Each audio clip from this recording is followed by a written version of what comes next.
George Will is here, Pulitzer Prize-winning columnist, NewsNation senior political contributor. Are we at the point where, barring some outside force, it's Biden and Trump? No. It does seem to me that Mr. Biden is one stumble away, one walk across the well-manicured White House lawn to the helicopter stumble away from being untenable as a candidate. Furthermore, if, that's still an if in my mind, if Trump wins South Carolina and appears to be on a glide path to the nomination, the Democrats are going to look at the 7 or 8 states, and that's all we're talking about. That's where this election is going to be settled. For 42 states, they're right. Spectators.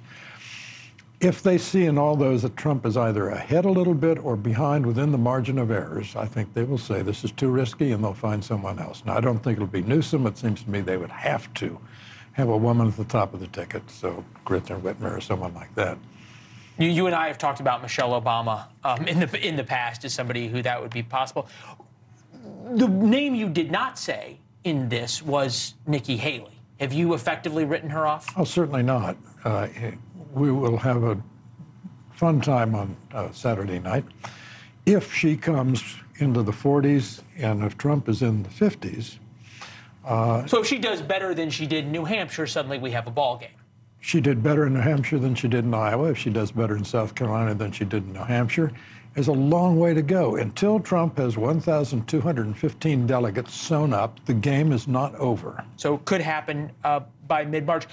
Am I on to something, though, that Nikki Haley and any other Democrat, for that matter, but a large field of Republicans, it's not that Donald Trump or Joe Biden is so good or their support. I mean, Trump has a very, very committed base, but nobody seemed to be able to capture anything else. Is that because of the electorate, or is that because of candidates without that unbelievable star power? It's because the electorate is strangely frozen. Nothing Biden does helps him with the national electorate.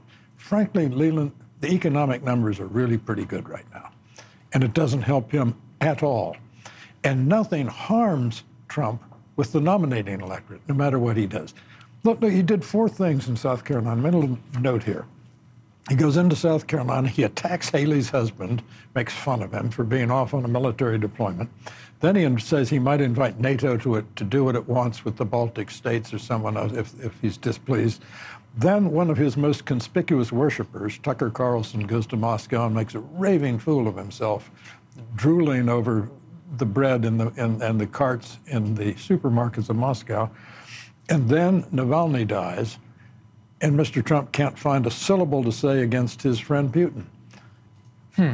Now, right. If those things don't propel Nikki and cause South Carolinians to rethink some of their allegiances, what would?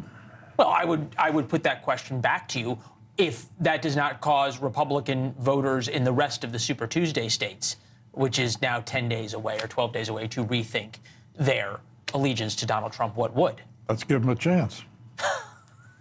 All right, fair enough. Biden, Trump, both mentally unfit for a second term. Quinnipiac, 64% say Biden unfit, 51% say Trump unfit. You just do the math. That means, especially when it comes to Joe Biden, there are people who are willing to vote for him even though they believe, or are telling Quinnipiac that they are voting for him even though they believe him to be unfit. Is there any way that this just goes to November the way it appears that it's going to go to November of Trump-Biden? I think it's unlikely. What we're witnessing right at this moment is a colossal failure of the political market. Markets work when demand produces supply.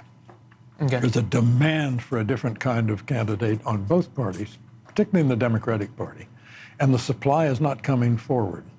But that doesn't mean that the market failure we're seeing is perpetual. It's not a 9-month market failure. I still think there's a non-negligible chance that Mr. Biden is not the Democratic nominee.